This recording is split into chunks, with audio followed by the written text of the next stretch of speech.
Ow.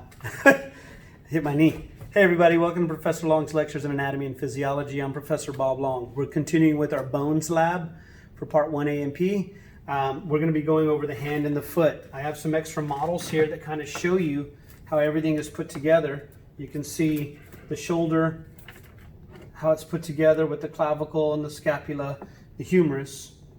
And I can see how the radius and ulna fit together, allowing me to rotate my hand over this way or flex and extend the elbow.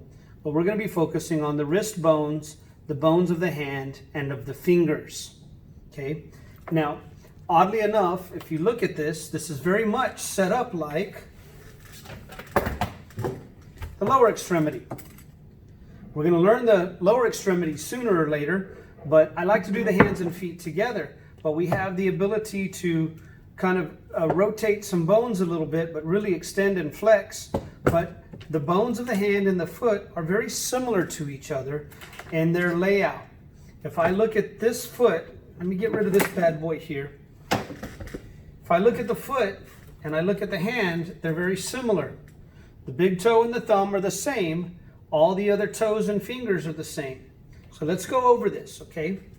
I'm going to move this a little bit closer. Hopefully you can see these individual bones. Now, all of these bones of the wrist, there's 8 small bones here that are called the carpals.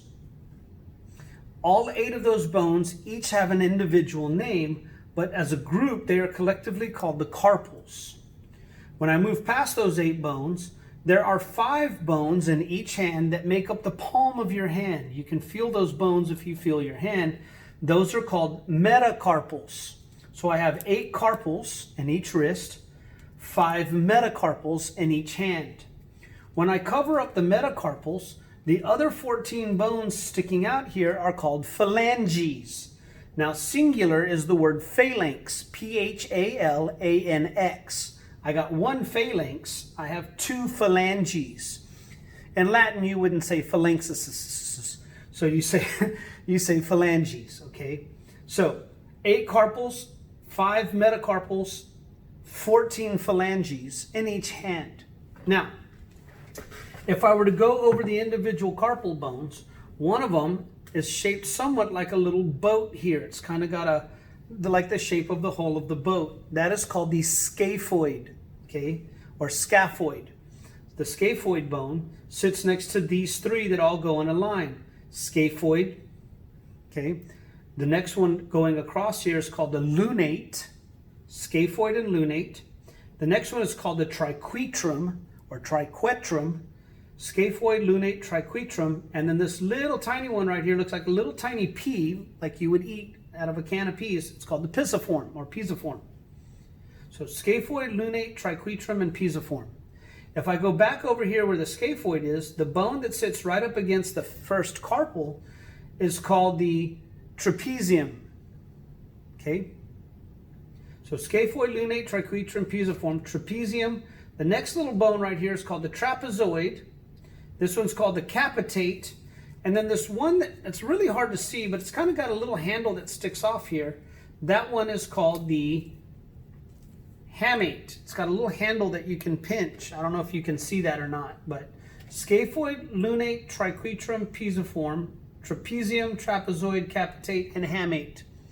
They teach some funny sentences in medical school. Some lovers try positions that they can't handle. Okay, it's straight out of a book called the Dictionary of Medical Acronyms. Not a bad book to find if you can find it. Okay, so it'll teach you all sorts of sayings to memorize these things. But that's one way that you try to memorize those. Anyway, I may not ask all of those individually, but you should certainly start learning them. Now, if I cover those up, if I look where the thumb is, there's 1, 2, 3 bones sticking out here. For the rest of the fingers, I'm going to have 1, 2, 3, 4 bones sticking out, and they're all mangled and twisted around from being in these boxes. The first row of bones are called the metacarpals. The metacarpals each have their own name. They're called the first metacarpal, where your thumb would be, second metacarpal, third metacarpal, fourth metacarpal, and fifth metacarpal. So if you're working as a surgical tech or a nurse or an x-ray technician, and you know you're looking for a fractured fifth metacarpal, you know that it would be the bone along the pinky here. It's called a boxer's fracture because boxers, when they break their hands, they usually break the fourth or fifth metacarpal. Okay, so first metacarpal, second metacarpal, third metacarpal, fourth metacarpal, fifth metacarpal. Obviously, if I had the opposite hand, they would always start with the thumb as first. Know that, okay? I might ask for the entire group of bones or the individual bone, and you should be able to tell me if it's first, second, third, or fourth. You should be able to get oriented. Now, the first metacarpal leads to our first finger called the thumb. The thumb only has 2 bones in it. Those 2 bones are called phalanges. Individually would be a phalanx. The one that is closest here, if I were in correct anatomical position, would be called the proximal phalanx. This would be called the distal phalanx. So for the first finger, we have a first proximal phalanx and a first distal phalanx. If I go to the second finger, your index finger, the indices, this would be the second proximal phalanx, the second middle phalanx, and the second distal phalanx. So if we ask for the individual bones together, that's what we're looking for. First metacarpal, first proximal phalanx, first distal phalanx. There is no first middle, it doesn't exist. Second metacarpal, second proximal phalanx, second middle phalanx, second distal phalanx.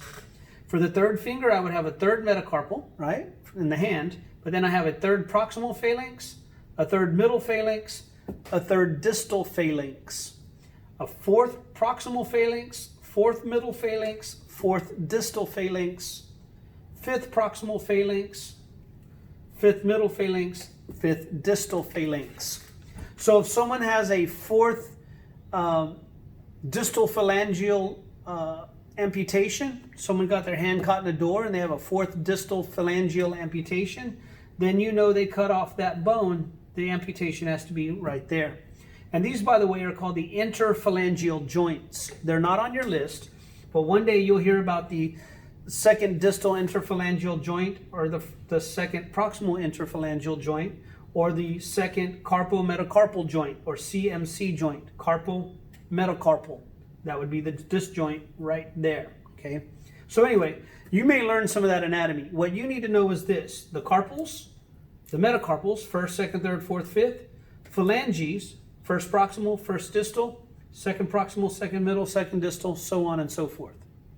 Now, if I look at the foot, from the sole of the foot, it's like looking at the palm of your hand. They're set up very similarly. So, all of these bones, if I cover up the long bones of the foot, all of these bones are called tarsals. We clap our carpals, we tap our tarsals. These are the tarsal bones, the ankle bones. Each tarsal bone gets its own name. The one that I'm holding, by the way, we have 8 carpals. We only have 7 tarsals. 2 of them fused together through time and pressure. Anyway, this one is called the calcaneus. Calcar means rock or calcification, and so this is the calcaneus. The one that sits on top is the talus. The talus is the tallest, okay? So calcaneus and talus. Now, if I hold it this way, here's the calcaneus, here's the talus, or talus. This bone is called the navicular, okay? That's the navicular bone. It's almost kind of like an upside down boat. This bone over here looks like a big cube, so it's called the cuboid. And then these 3 are called cuneiforms, okay? There's a medial, a middle, and a lateral cuneiform. So, calcaneus, talus, cuboid, navicular, and 3 cuneiforms. Now, if I cover those 7 bones up, the next 5 bones are called the metatarsals. And they're numbered from your big toe to your little toe, first to fifth. First metatarsal, second metatarsal, third metatarsal, fourth metatarsal, and fifth metatarsal. When people break their foot, they usually fracture the 5th metatarsal, or sometimes the 4th and 5th metatarsal. So ID the group of bones, metatarsals. ID the individual bone, second metatarsal. First metatarsal, second metatarsal, third metatarsal, fourth metatarsal, and 5th metatarsal. Practice them.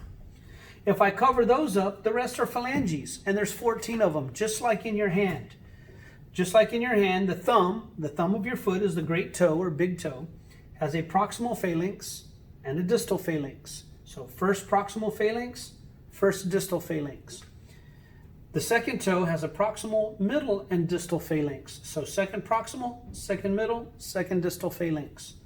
Third proximal phalanx, third distal middle phalanx, I should say. Third distal phalanx, proximal, middle, distal. Fourth proximal, middle, and distal. Fifth proximal, middle, and distal. They're not much, but they're there. Okay? So learn all the bones of your hands and feet. Practice them till you can't stand it.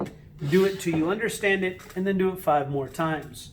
You should be able to take a picture or a bone and practice until you can teach it to somebody else, and then you're ready for your A. The last thing we're going to do is we're going to do the bones of the leg and the pelvis. So I'll see you in that video. Thanks for watching. I hope you had as much fun as I did.